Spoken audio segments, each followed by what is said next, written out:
Have you ever felt the crushing weight of the world not on your shoulders, but above your head? Imagine a place where the sun is just a forgotten myth, a whisper from another life. You stand now at the precipice of such a place, a hidden city carved from the very bones of the earth where people once lived entirely underground. This isn't some fleeting fantasy, but a silent testament to human ingenuity, a place that stretches far beneath your feet, holding secrets whispered only by the ancient stone. You feel a strange thrill, don't you? A shiver of curiosity, as if the very air around you holds the hushed echoes of lives lived in perpetual twilight. You begin your descent not into a mere cave, but into an entrance cleverly concealed, a masterful illusion that would fool even the keenest eye from the surface world. The air changes instantly, losing that fresh, vibrant kiss of the sun, and replacing it with something cooler, heavier, carrying the scent of damp earth and distant history. Your footsteps, initially tentative, grow more confident as you move deeper, the faint, almost imperceptible hum of the earth around you becoming a lullaby. It's like stepping into a giant living lung, breathing in the very essence of time itself. The initial passage is narrow, a snug embrace of rock, almost as if the earth itself is welcoming you, or perhaps testing your resolve. You brush against cool, smooth stone, feeling the centuries of silence imprinted upon its surface. You might expect claustrophobia to set in, that primal urge to run back to the open sky, but a peculiar sense of calm descends instead. It's as if the darkness, rather than being a void, is a protective blanket, shielding you from the cacophony of the world above. You wonder, perhaps with a wry smile, if this is how introverts feel when they finally get their quiet time. But like a really quiet time. As the passage widens, you start to make out the subtle signs of habitation. Not just natural formations, but chisel marks, deliberate smoothing of rock, the ghost of pathways worn by countless feet. This isn't just a hole in the ground, it's a meticulously crafted environment. You might notice, for instance, a particularly smooth curve in the rock face or a series of small, evenly spaced indentations, perhaps for handholds or to support some ancient, long-rotted timber. You're walking on history, literally, mainstream historical fact. While many ancient civilizations built fortifications and structures, the concept of extensive, self-sufficient underground cities, sometimes stretching for miles, is a unique testament to human adaptation, particularly evident in regions like Cappadocia, Turkey. You find yourself pondering the sheer audacity of it all. Who decided one day, you know what, let's just live underneath everything? Was it desperation, a desperate flight from some looming threat? Or was it a deliberate philosophical choice? Historians still argue whether these subterranean settlements were primarily refuges from invaders or if they evolved as a natural extension of existing cave-dwelling practices, perhaps even driven by a unique spiritual connection to the earth. The motivations, much like the cities themselves, remain somewhat buried. A quirky tidbit surfaces in your mind. Imagine trying to explain sunlight to a child born and raised in this deep, eternal twilight. It's like a really bright, giant flashlight, but it's always on, and it makes plants grow, and it's warm. You can almost hear the tiny, puzzled voice. So like a really big, hot mushroom lamp. And it's a whimsical thought. But it highlights the profound disconnect from the surface world, a world where the very concept of up must have held an entirely different meaning. You continue your slow, deliberate exploration, your senses heightened. The air, while cool, isn't stagnant. There's a subtle circulation, a testament to ingenious ventilation systems that must have been in place. You might catch a faint earthy scent, perhaps from long-extinct fungi or ancient dried-up waterways. The silence isn't absolute. There's a gentle drip, drip, drip somewhere in the distance, the whisper of air currents, and the amplified sound of your own heartbeat, a steady rhythm against the earth's quiet pulse. You're not alone, not truly. You're accompanied by the spectral presence of all those who once called this hidden world home, their lives etched into the very stone around you. The mystery deepens with every step you take further into this subterranean marvel. You're not just walking through carved rock. You're traversing a timeline, a silent chronicle of human endurance. The whispers of its ancient purpose become almost palpable, carried on the cool, dry air. Was it a sanctuary, a fortress against an unseen enemy, or perhaps something more profound, a spiritual retreat from the harshness of the sun-drenched world above? You find yourself straining your ears, almost expecting to hear the hushed conversations of those who built it, their reasons echoing through the stone. The initial impression gives way to a sense of awe as the sheer scale of the undertaking reveals itself. You pass through chambers that are surprisingly vast, their ceilings lost in the gloom above, suggesting a mastery of engineering that seems almost impossible with ancient tools. How did they calculate structural integrity in rock? Did they have some forgotten knowledge of geology, an intuitive understanding of the Earth's stress points? You imagine frantic discussions, blueprints, scratched onto cave walls, maybe even a few spectacular collapses before they got it right. It certainly wasn't a measure twice cut once kind of situation, when cutting once meant a rock fall the size of a small car. Mainstream historical fact. Many ancient underground cities, like Derinkuyu in Cappadocia, were designed with elaborate defensive mechanisms, including massive rolling stone doors that could seal off passages from within, effectively trapping invaders or protecting inhabitants. You notice these very doors, or the remnants of them. Huge circular discs of stone, perhaps a meter or two in diameter, perfectly fitted to grooves in the floor and ceiling. They look heavy, impossibly, so yet the evidence suggests they could be moved, rolled into place to block off entire sections of the city.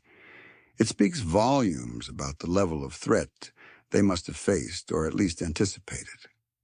You can almost hear the frantic shouts, the scraping of stone, as the community rallied to seal themselves off from danger. The quirky tidbit that surfaces now is about the children.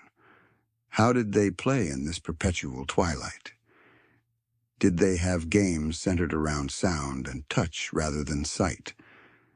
Perhaps a version of hide-and-seek where you had to find someone by listening for their breath, or stone tag, where you had to lightly tap someone without them seeing you coming. Imagine story time, not by firelight flickering on faces, but by the soft glow of oil lamps, casting dancing shadows that transformed the rock walls into mythical beasts. You picture them tracing shapes in the fine dust on the floor, their laughter echoing eerily in the vast chambers.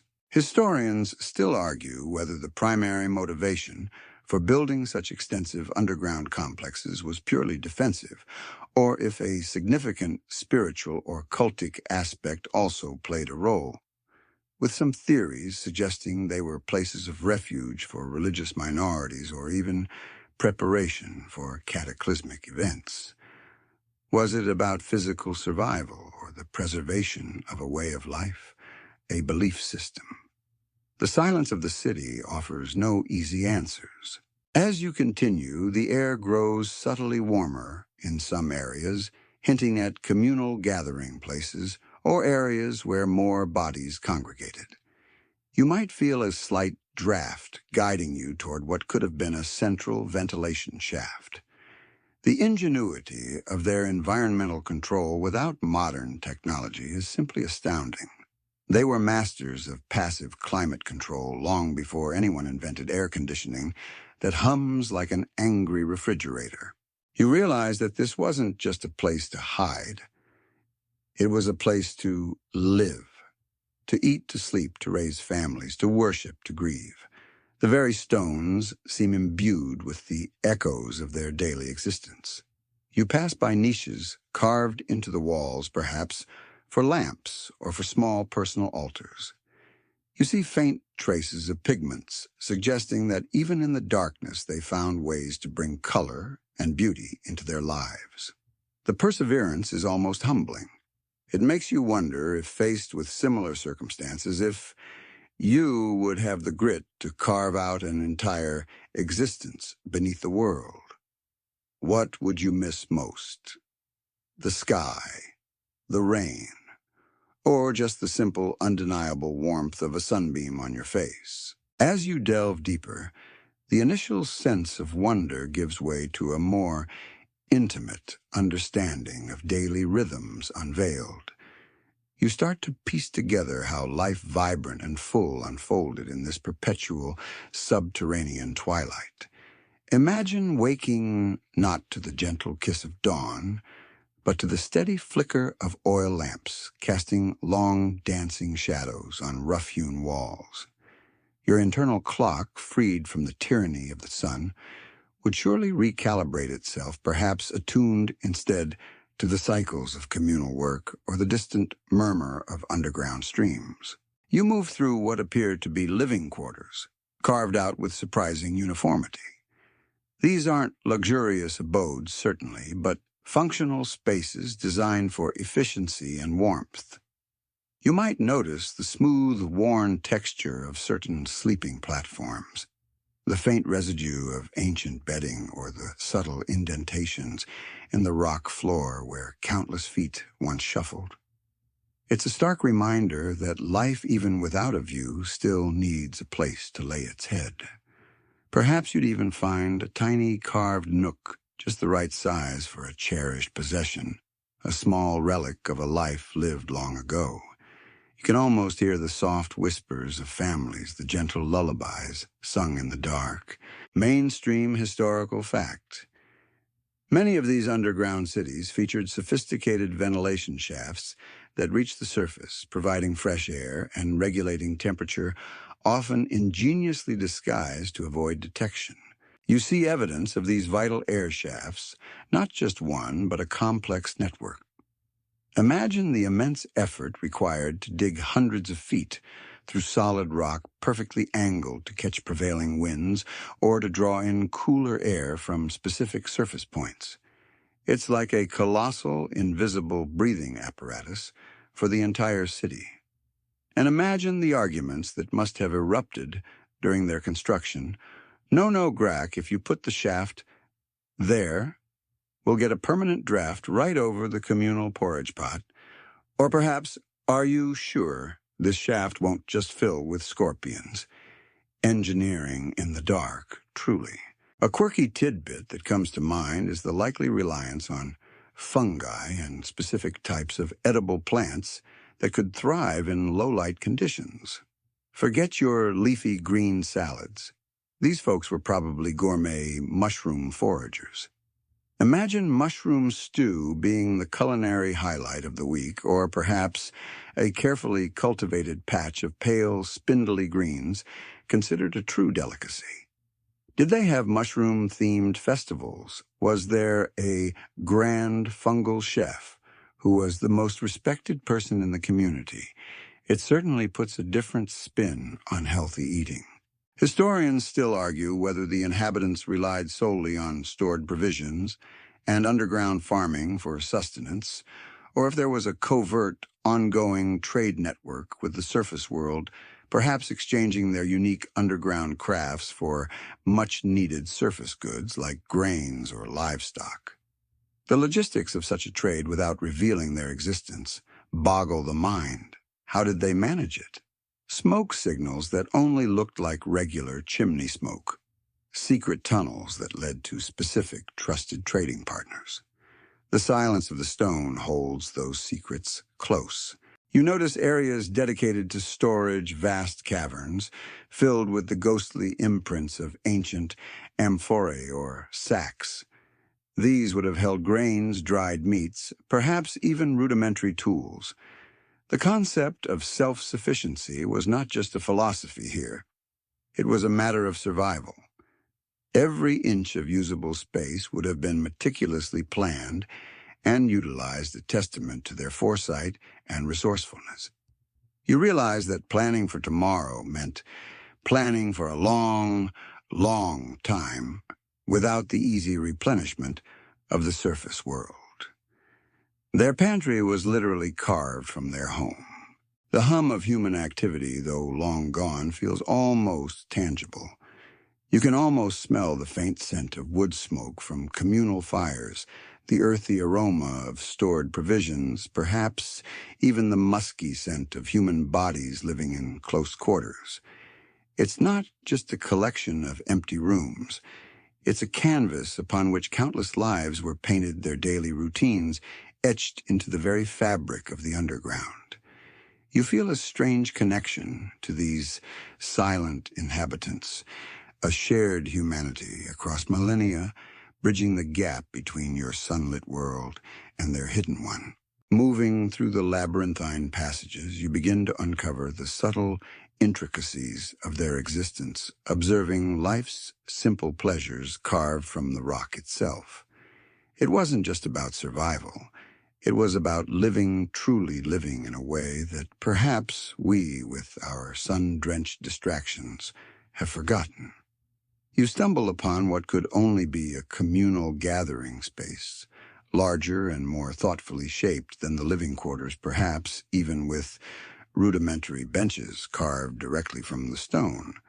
Here the air feels slightly different, imbued with the ghost of laughter, whispered secrets, and the clinking of shared meals. Imagine their social customs stripped bare of external influences. No elaborate costumes dictated by surface fashion trends, no sprawling landscapes to impress with grand architecture. Their world was internal, fostering a deep reliance on community. Did they have evening storytelling where the flickering oil lamps cast colossal dancing shadows on the walls, transforming ordinary figures into mythical heroes? You can almost hear the soft cadence of a narrator's voice, weaving tales of the surface world, or the heroic deeds of their ancestors who first dared to burrow beneath. Perhaps their jokes were dry, steeped in the irony of their existence. What did the rock say to the wall? Nothing. It just stood there unmoving, much like our social lives.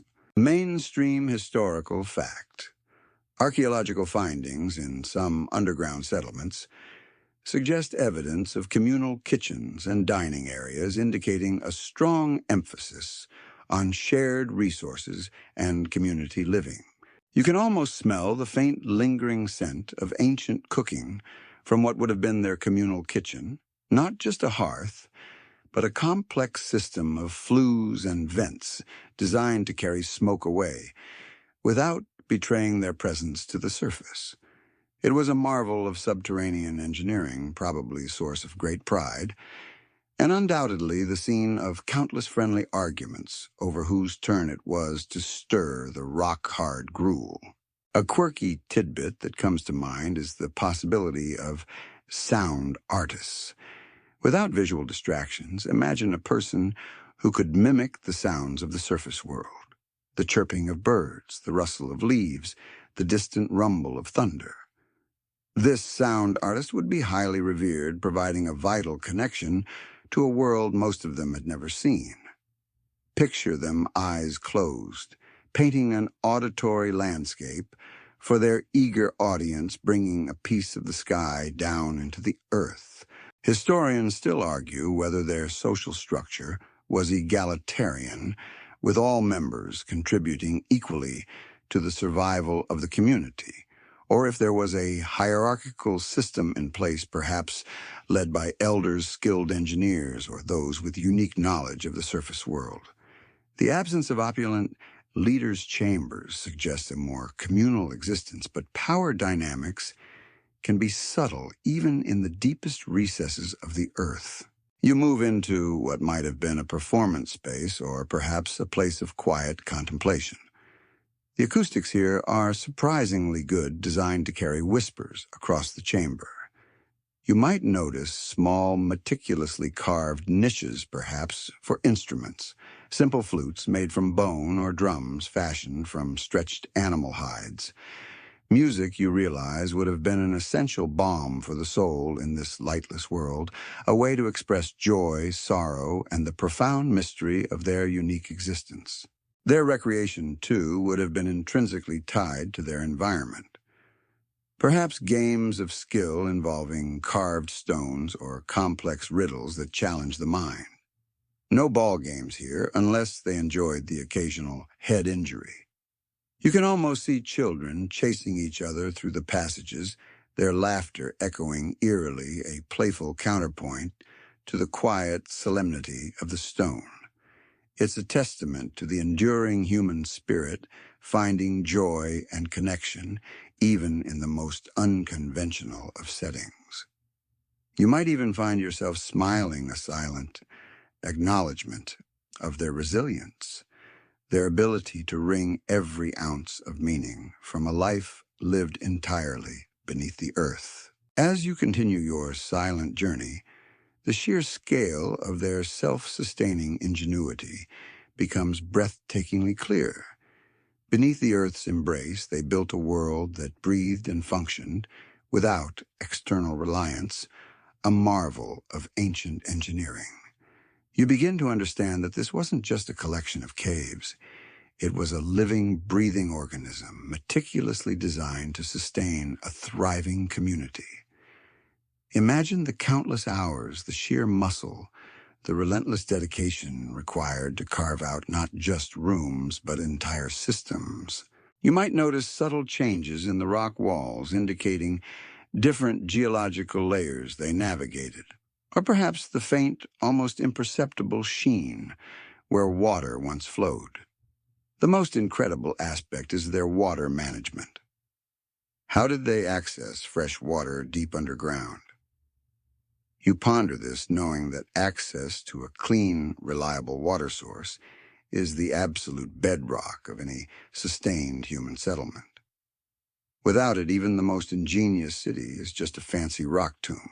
Mainstream historical fact: many ancient underground cities incorporated elaborate well systems, often reaching deep into the water table, and sophisticated cisterns for collecting and storing precious water runoff.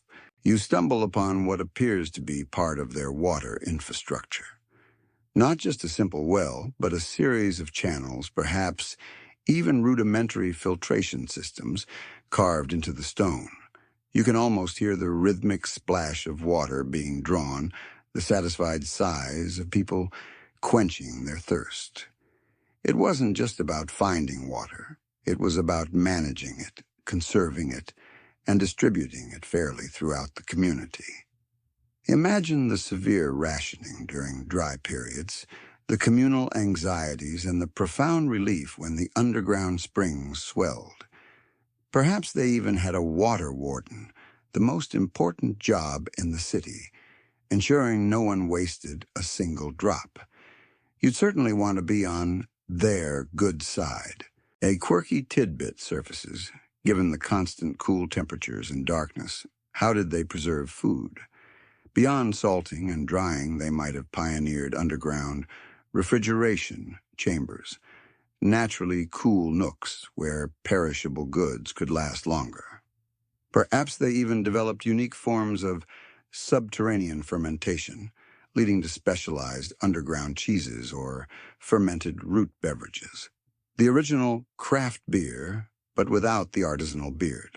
Historians still argue whether the inhabitants possessed an advanced understanding of hydrology and geology, or if their water management systems were developed through generations of trial and error, a hard-won knowledge passed down through oral tradition.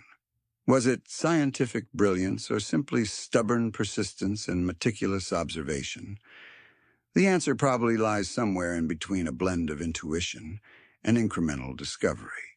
You notice the ingenious ventilation system again extending far beyond simple shafts. There are smaller, interconnected passages creating a natural draft that constantly circulates fresh air, pushing out stale air and the byproducts of human life. It's like the earth itself is breathing through these ancient lungs, a silent, powerful reminder of their deep understanding of their environment. You feel a faint, cool breeze on your face, a tangible link to their enduring presence. It's a subtle touch, but it's enough to make you feel a connection, like the city is still alive in a way. The concept of recycling and resourcefulness would have been paramount. Every discarded item, every bit of waste would have been seen not as trash, but as a potential resource. You won't find mountains of ancient garbage here. Everything would have been repurposed, reused, or carefully managed. Imagine the dedication to ensuring nothing went to waste in a world where everything had to be painstakingly brought in or meticulously cultivated. It's a sustainability lesson from millennia past, long before anyone uttered the words carbon footprint or eco-friendly. You might even chuckle thinking about how much easier your life is with convenient curbside recycling and endless supply chains. But then you wouldn't have a giant, self-contained rock palace to call home, would you? As you trace the silent corridors, you begin to grasp the intricate framework that govern this hidden world. Echoes of governance resonate through the quiet chambers, hinting at a structured society that maintained order without the visible hallmarks of surface world power. How did they manage conflicts, ensure justice, or coordinate the immense labor required to sustain their existence? You won't find marble columns or imposing tribunals, but rather the subtle architectural cues of communal organization. You might notice certain chambers that feel more formal, perhaps slightly larger, or with more refined carvings. These could have been meeting halls where decisions were made, disputes were settled, and the future of the community was charted. Imagine the debates unfolding in the cool, constant darkness, voices perhaps lower, more measured, as if the very stone encouraged solemnity. There would have been no grand speeches under a blazing sun, just the quiet, earnest discussion of survival. Mainstream historical fact: archaeological evidence from some underground cities suggests the existence of specific communal areas or council chambers where collective decisions were likely made, indicating a form of structured governance. You can almost visualize the elders, or perhaps a council of skilled artisans and engineers gathered in such a space, their faces illuminated by the dancing light of oil lamps. Their authority wouldn't have come from inherited titles or vast landholdings, but from demonstrated wisdom, practical knowledge, and a deep commitment to the well-being of the collective.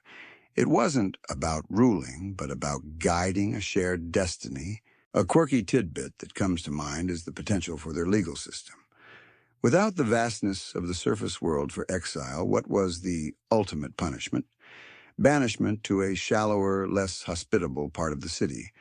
Or perhaps the truly egregious offenses resulted in being forced to live in a surface-facing chamber, where they could theoretically hear the tantalizing sounds of the world they couldn't join. That's a special kind of torment, isn't it? To be so close, yet so profoundly apart.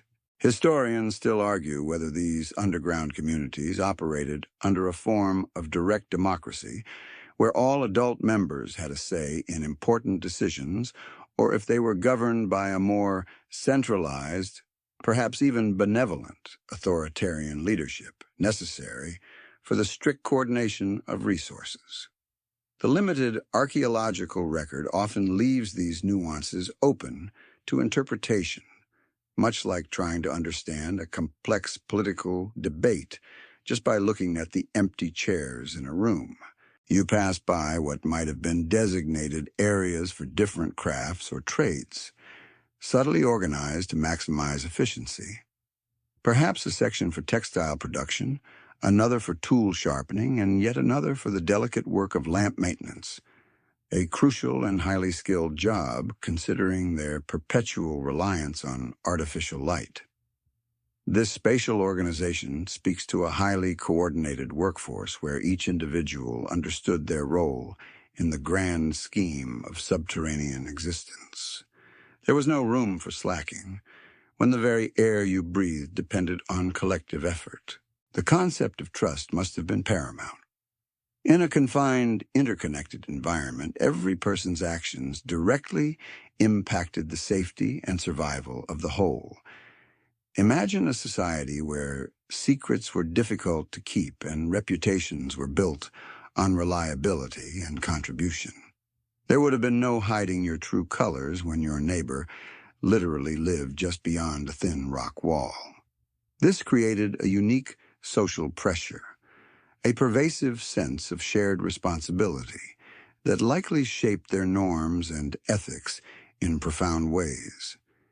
It makes you wonder, doesn't it, if we've lost something in our sprawling anonymous cities above ground, a sense of immediate, tangible interconnectedness that binds us to our fellow humans. As you drift deeper into the heart of this hidden metropolis, a surprising facet of their existence begins to reveal itself, the presence of hidden artistic expressions. You might expect a life devoid of beauty in such a harsh, constrained environment, but humanity, it seems, finds a way to create even in the perpetual dimness.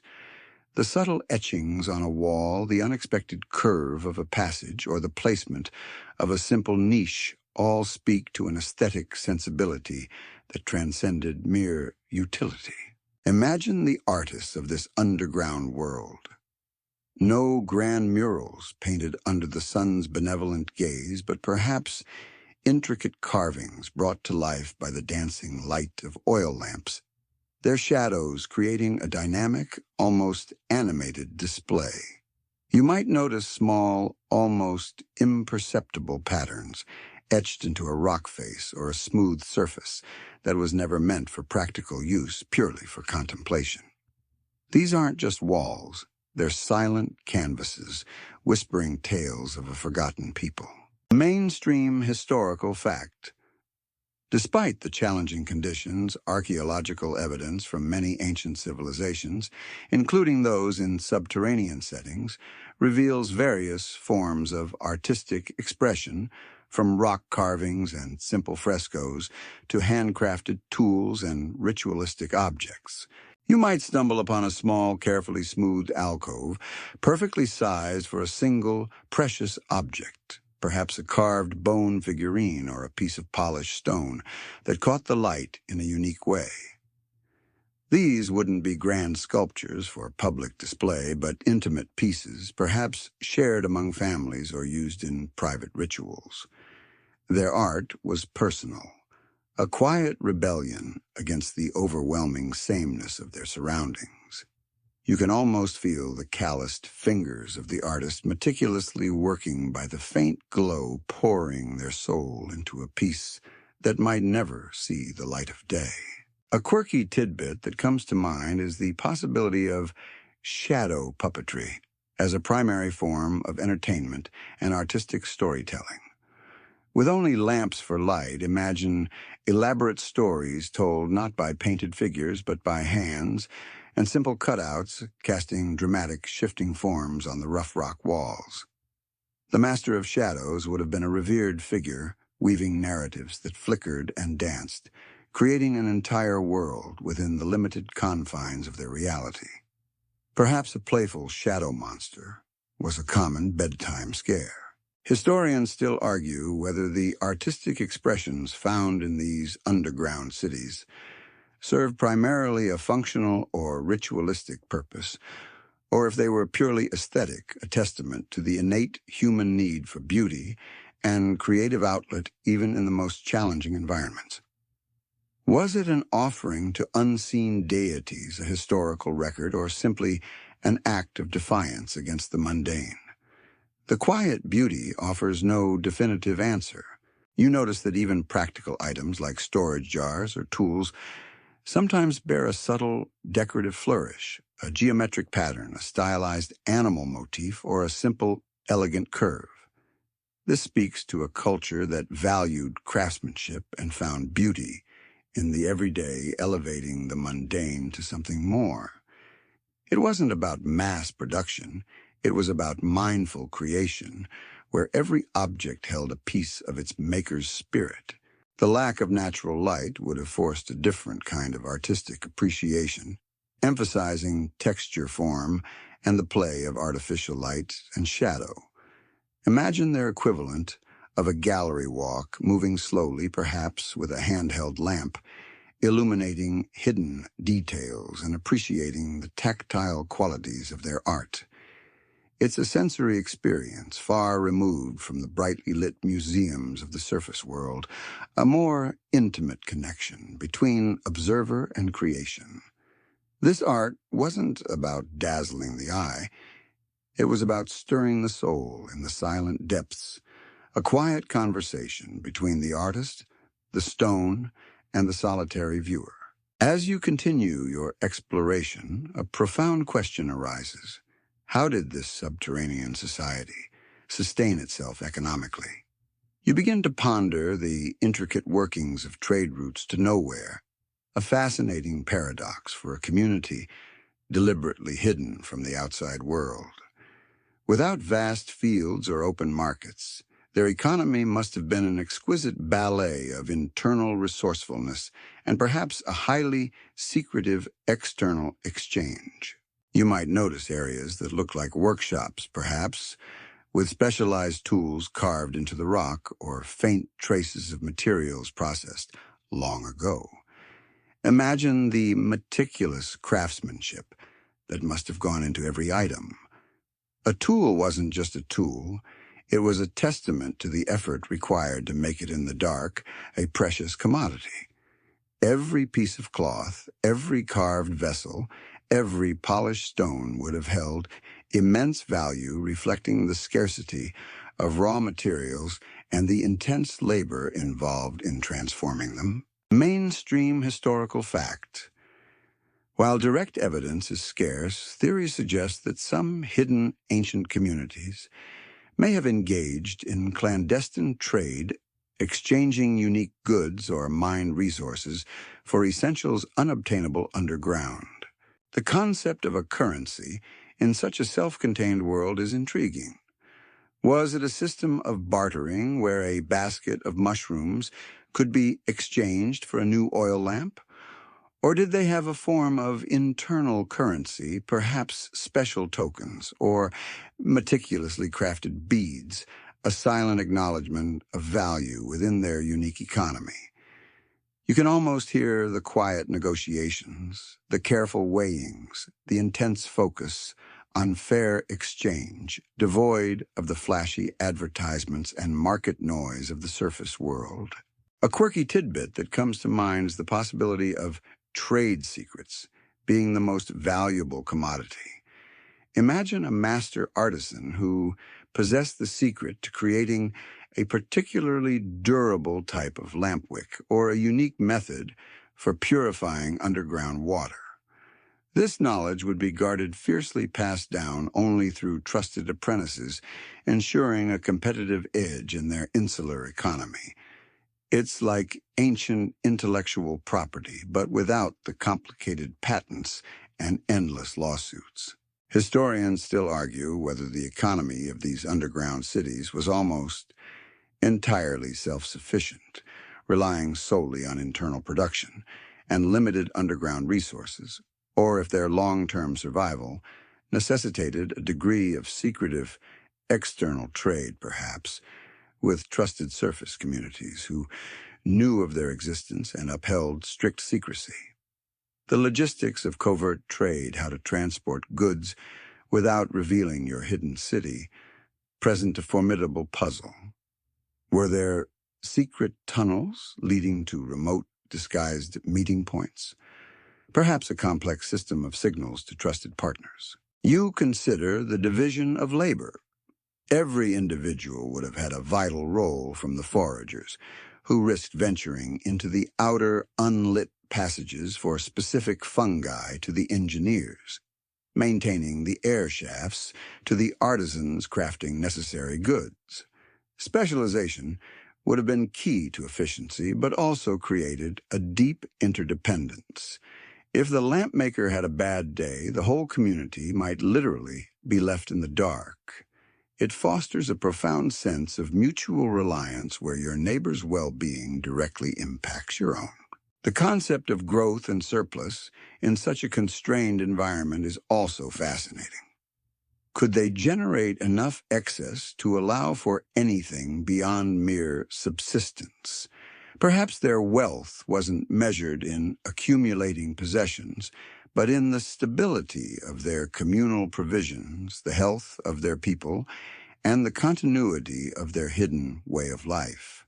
Their economy wasn't about expansion. It was about equilibrium, a delicate balance maintained in the heart of the earth.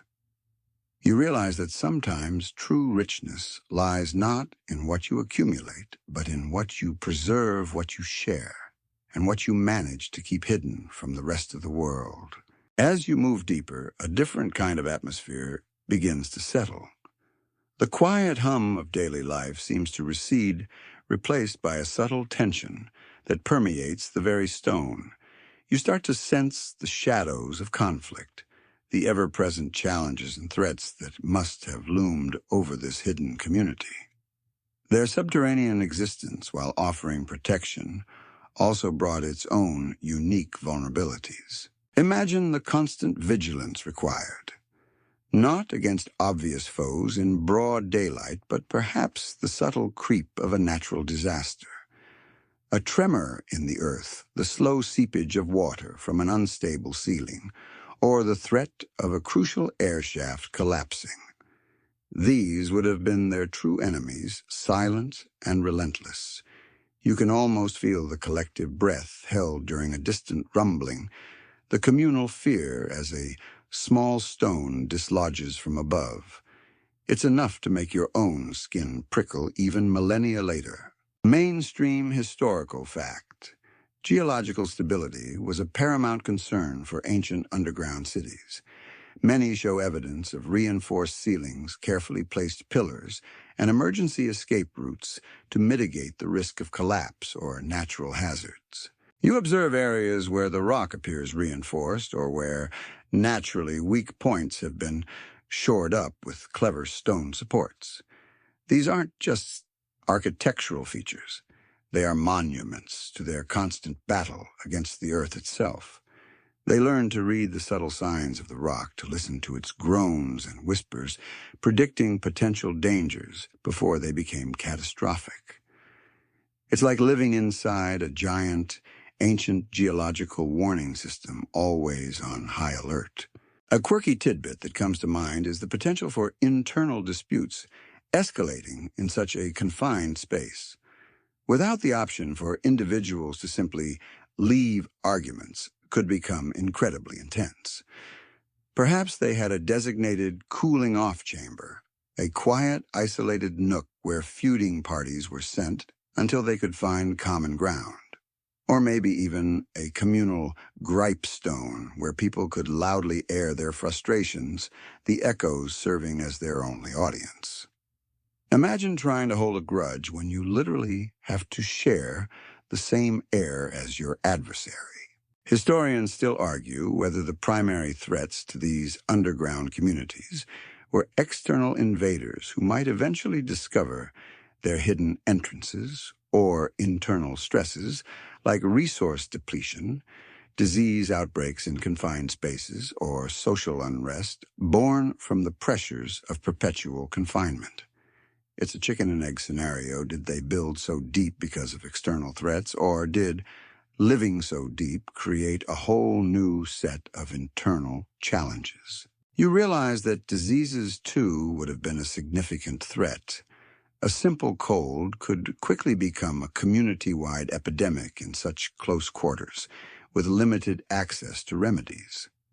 Imagine the terror of a fever spreading through the narrow passages, the desperate attempts to isolate the sick, perhaps even rudimentary quarantines enforced by the community.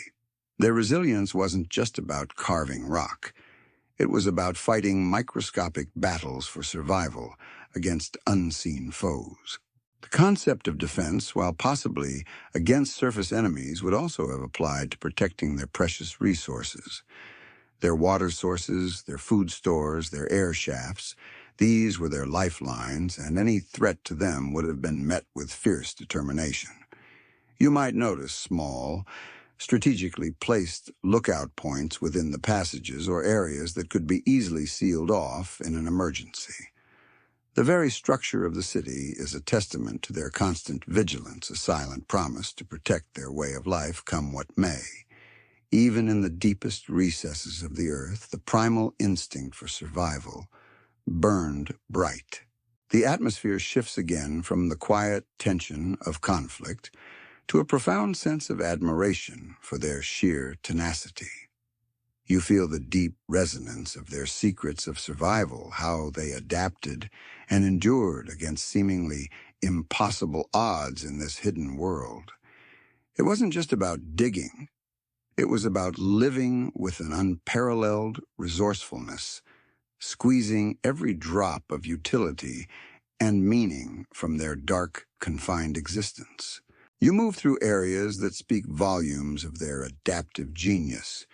Perhaps you observe faint impressions on the walls that suggest a unique method of farming not in fields but in carefully controlled, light-deprived environments. Imagine cultivating pale, delicate fungi or special root vegetables that could thrive without sunlight, their very existence a defiance of the natural world above. This wasn't merely gardening. It was a high-stakes experiment in bioadaptation vital to their continued sustenance. Mainstream historical fact. Some archaeological theories propose that inhabitants of deep subterranean settlements developed unique agricultural methods, potentially involving cultivation of fungi or specialized plants, in conditions of perpetual darkness to supplement external food sources. You might even see traces of ancient tools uniquely designed for this subterranean agriculture, perhaps small, sturdy implements for working in confined spaces or specialized containers for collecting precious nutrients. Their hands, you realize, would have been intimately familiar with the cool, damp earth, their eyes trained to discern the subtle signs of growth in the gloom. It makes you think about how we rely on our supermarkets, a constant, effortless supply, while these people wrestled their very survival from the stone.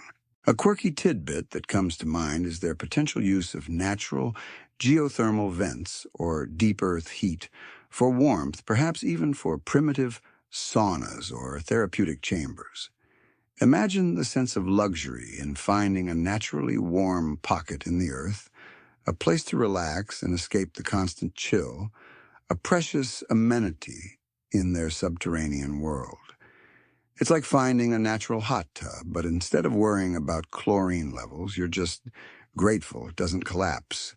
Historians still argue whether their remarkable adaptation to a sunless existence involve significant physiological changes over generations, such as enhanced night vision or a different metabolic rate, or if their survival was primarily due to ingenious technological and social innovations. Did their bodies fundamentally change, or did their minds and collective efforts simply find more clever ways to cope? The answers are frustratingly still hidden in the Earth's silent embrace. You notice the quiet efficiency of their waste management system, crucial in a closed environment. No casual dumping here. Everything would have been carefully managed, perhaps composted to nourish their underground crops or meticulously sealed away. It speaks to a deep respect for their limited resources and a profound understanding of ecological balance centuries before the concept was even named. They were the original zero-waste advocates long before it became a trendy hashtag. The constant adaptation wasn't just about physical survival. It was also about mental resilience.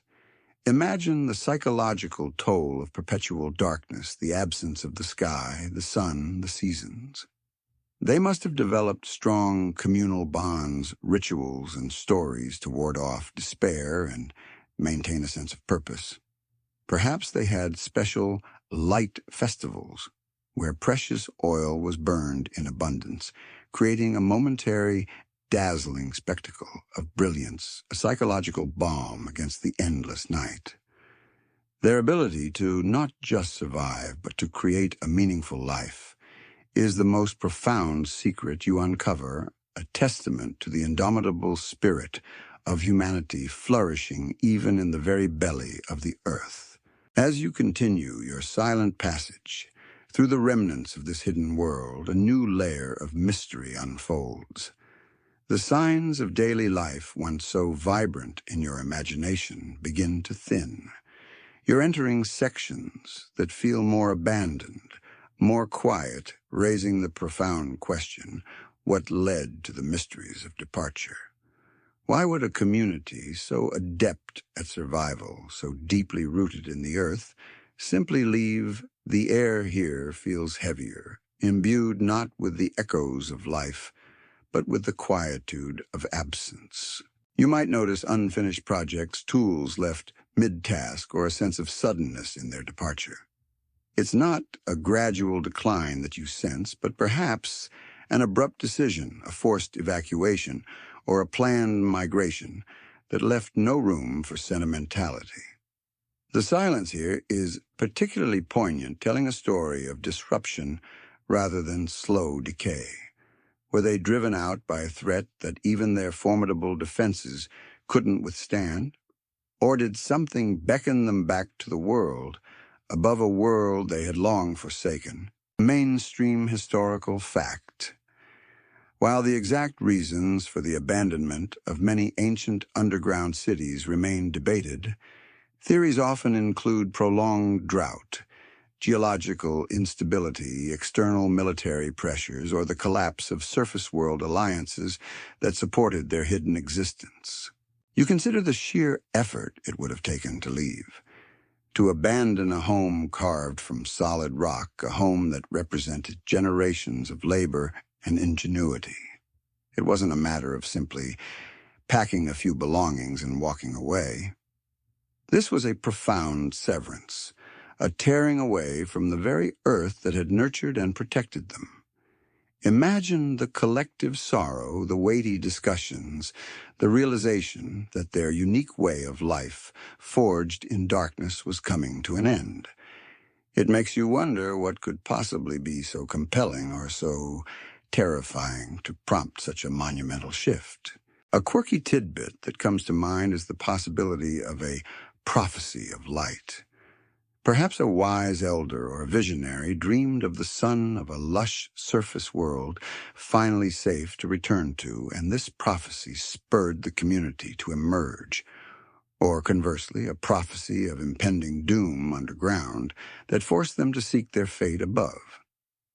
It adds a layer of mystical urgency to their leaving, turning a historical event into an epic journey. Historians still argue whether the abandonment was a single catastrophic event, such as a major earthquake or a successful invasion, or if it was a more gradual, multi-generational process driven by changing environmental conditions or a shift in the perceived security of the surface world.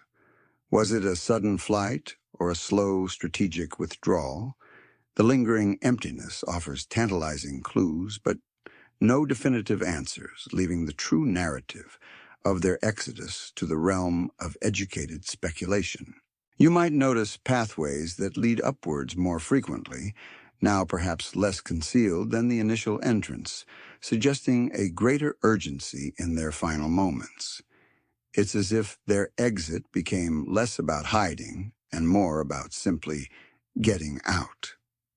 The faint scuff marks on the rock tell a story of hurried footsteps of a community moving with purpose, leaving their carefully constructed subterranean world behind. The ultimate fate of the inhabitants also remains an enigma. Did they successfully reintegrate into surface societies their unique experiences, fading into legend? Did they establish new, equally hidden communities elsewhere? Or did their journey end tragically swallowed by the very dangers they had once sought to escape? The silence of the abandoned city holds their final secret, close a profound sense of closure, yet perpetual questioning. You stand in the quiet void surrounded by the remnants of lives lived and then inexplicably relinquished.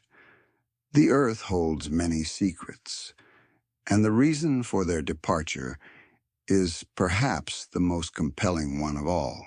Now, after centuries of silence, the quietude of this forgotten world has been broken. You shift your perspective, moving from the ghostly echoes of the past to the moment of rediscovery and wonder. Imagine the sheer disbelief, the goosebumps-inducing thrill for those who first stumbled upon this impossible place. It's like finding a secret garden, but instead of flowers, it's filled with the ghosts of an entire civilization, preserved in the earth's cool embrace. You visualize the first explorers, perhaps local shepherds or farmers who by chance or necessity unearthed a hidden entrance. Was it a collapse revealing a long-forgotten passage, or a curious child following a draft of cool air to a crack in the rock? Whatever the trigger, the moment of initial discovery must have been profound, transforming a mundane landscape into a portal to an ancient, unbelievable world. You can almost hear their shouts, their gasps of awe, as the dim light of their torches revealed impossible corridors stretching into the darkness. Mainstream historical fact. Many ancient underground cities were rediscovered accidentally, often during construction work, agricultural activities, or the exploration of natural cave systems, leading to initial confusion before systematic archaeological investigation began. The initial confusion must have been immense. Was it a natural cave? An ancient mine? And then slowly, meticulously, the realization would dawn. These were not natural formations, but the undeniable handiwork of humans, expertly carved and interconnected. You can almost feel the dust motes dancing in the beam of a modern flashlight, illuminating details that had been hidden for millennia. A smoothed wall, a carefully placed ventilation shaft, the faint imprint of a hand where someone once leaned for support. It's an archaeological treasure hunt of epic proportions, only the treasure isn't gold, it's an entire lost way of life. A quirky tidbit that comes to mind is the initial theories about the discoverers. Perhaps locals believed it was the dwelling of mythical creatures or benevolent spirits, protecting the secrets of the earth. Imagine the hushed legends passed down through generations hinting at a city beneath, dismissed as mere folklore, until suddenly there it was, real and tangible. Some might have even believed it was a gateway to the underworld, requiring offerings to be safely traversed. It certainly beats finding a really old sock. Historians still argue whether the initial discoveries of these sites were met with immediate scientific recognition and protection, or if they suffered periods of looting and damage before their historical significance was fully understood and proper preservation efforts could begin. The early days of rediscovery are often a chaotic blend of curiosity, awe, and unfortunately, exploitation, as people grapple with the immense implications of such finds.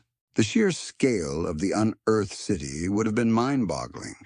Room after room, passage after passage, descending deeper and deeper, revealing not just isolated chambers, but a sprawling, interconnected network capable of housing thousands. It's a testament to the fact that sometimes the most extraordinary things are hidden in plain sight, just beneath the surface of our everyday world. As you mentally process this rediscovery, you feel a sense of privilege.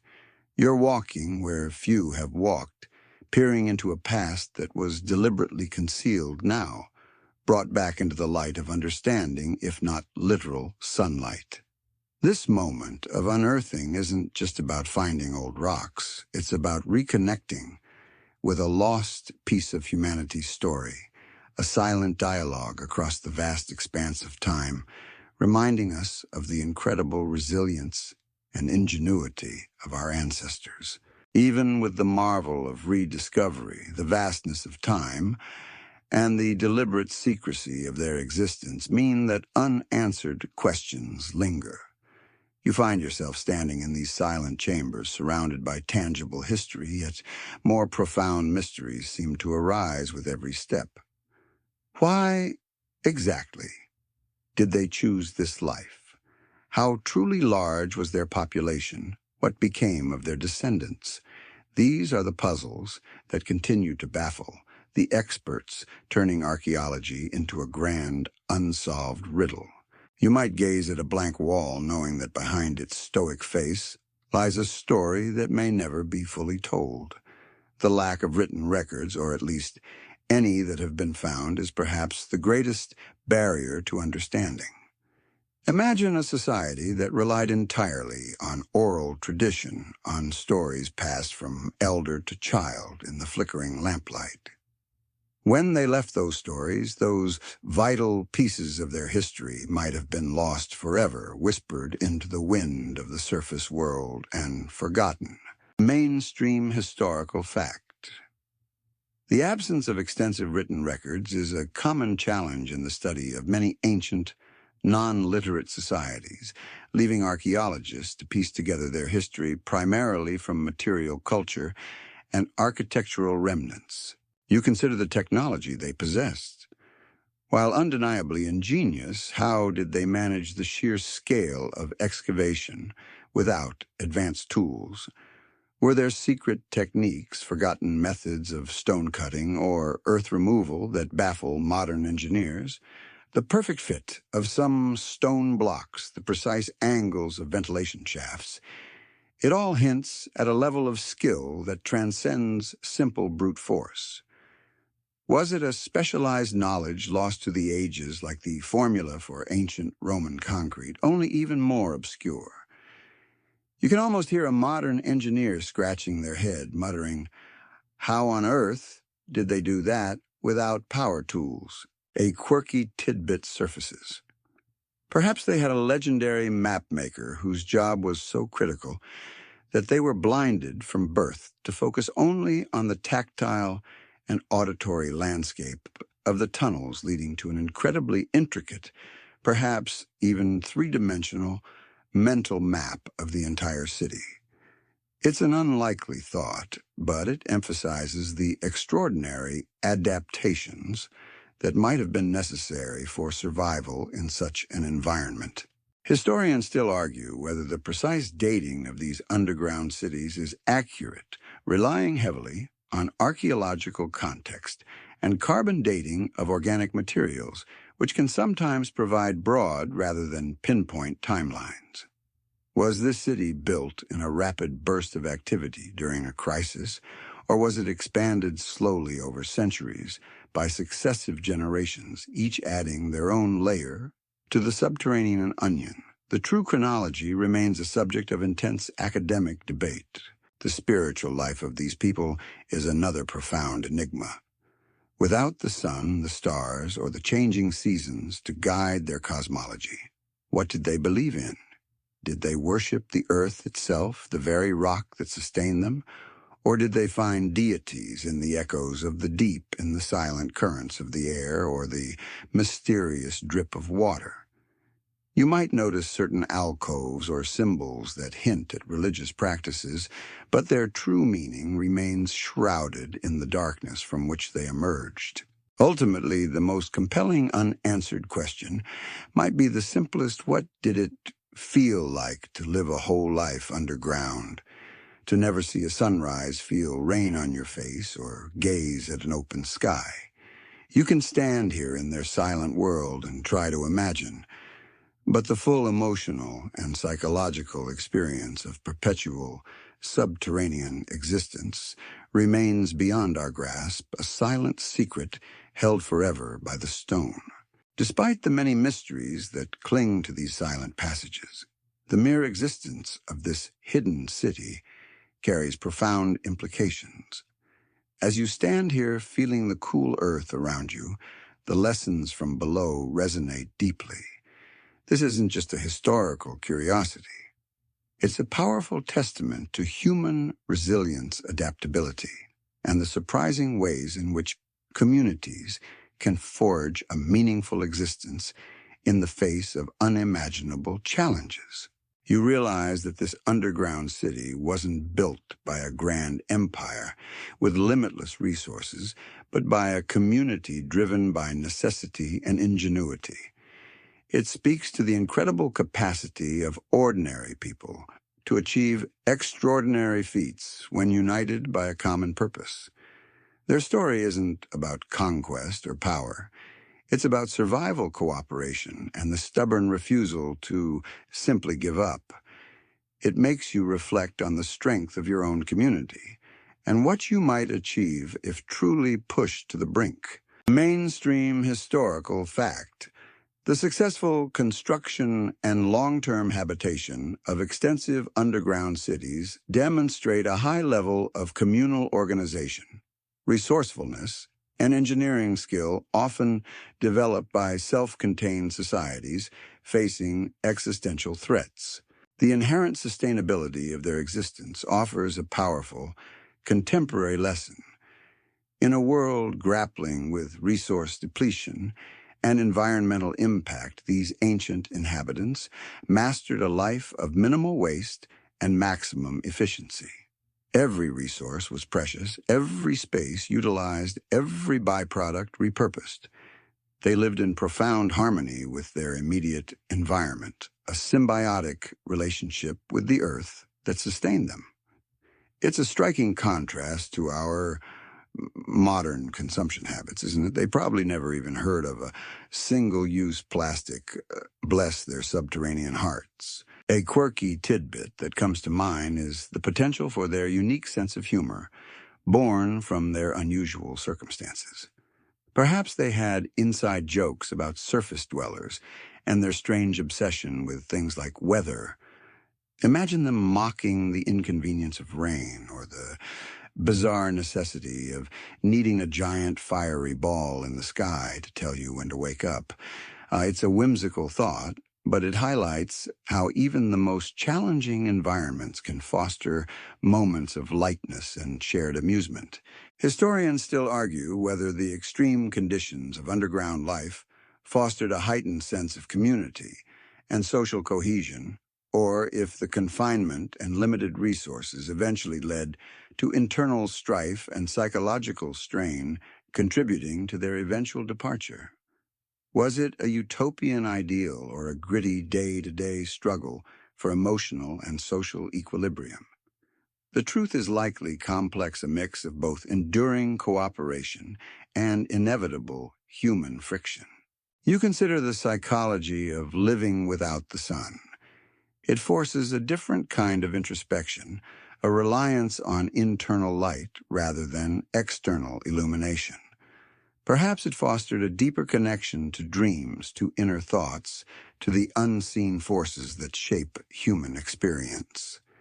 Their world was one of shadows and echoes, and in that, they found a unique pathway to understanding themselves and their place in the silent, enduring earth. The ultimate lesson from this hidden city, then, is not just about architectural marvels or ingenious systems. It's about the enduring spirit of humanity, its boundless capacity for adaptation, and its unwavering will to create meaning and community, even in the most unlikely and challenging of places. It reminds you that sometimes the greatest treasures of history aren't found in grand palaces or soaring cathedrals, but in the quiet, unassuming depths of the earth whispered through stone and time. As your journey through this remarkable hidden city draws to a close, the lessons and lingering questions begin to merge into a single calming murmur. The vastness of the underground chambers, once so awe-inspiring, now feel like the gentle embrace of a forgotten dream. You feel the fading light, not just of the ancient oil lamps, but of the narrative itself, as the final imagery washes over you, leading you gently towards sleep. You take one last lingering look at the smooth rock walls, no longer just cold stone, but imbued with the silent echoes of countless lives. The ingenuity of their ventilation shafts, the wisdom of their water systems, the quiet dignity of their living spaces. It all forms a tapestry woven from resilience and human spirit.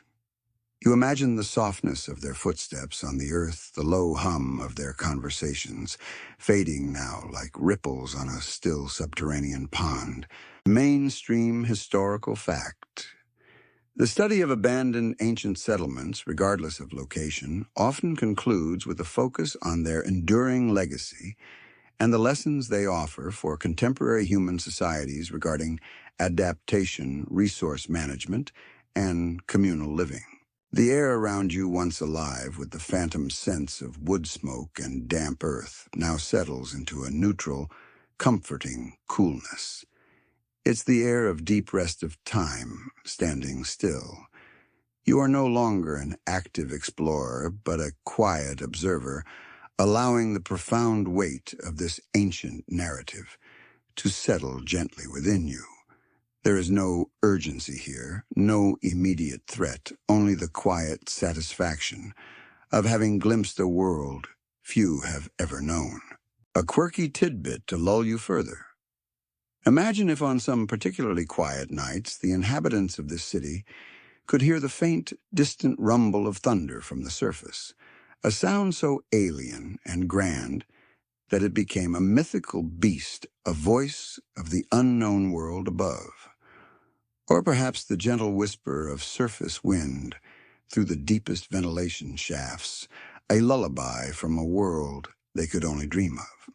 Historians still argue whether the ultimate purpose of telling these stories of ancient hidden civilizations is to provide definitive answers about the past, or simply to inspire ongoing curiosity and reflection on the enduring human condition and our place within the vastness of history.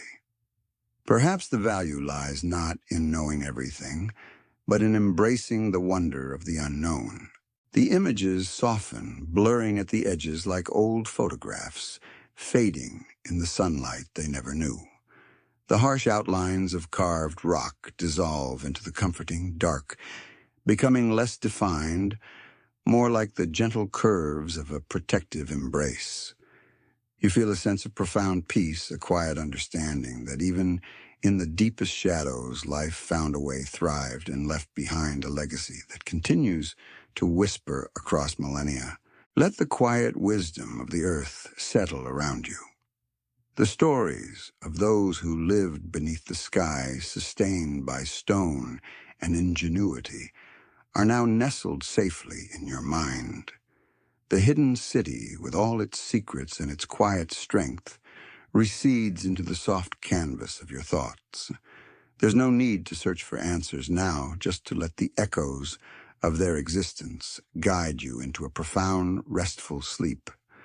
The earth holds its secrets close, and tonight it holds you too.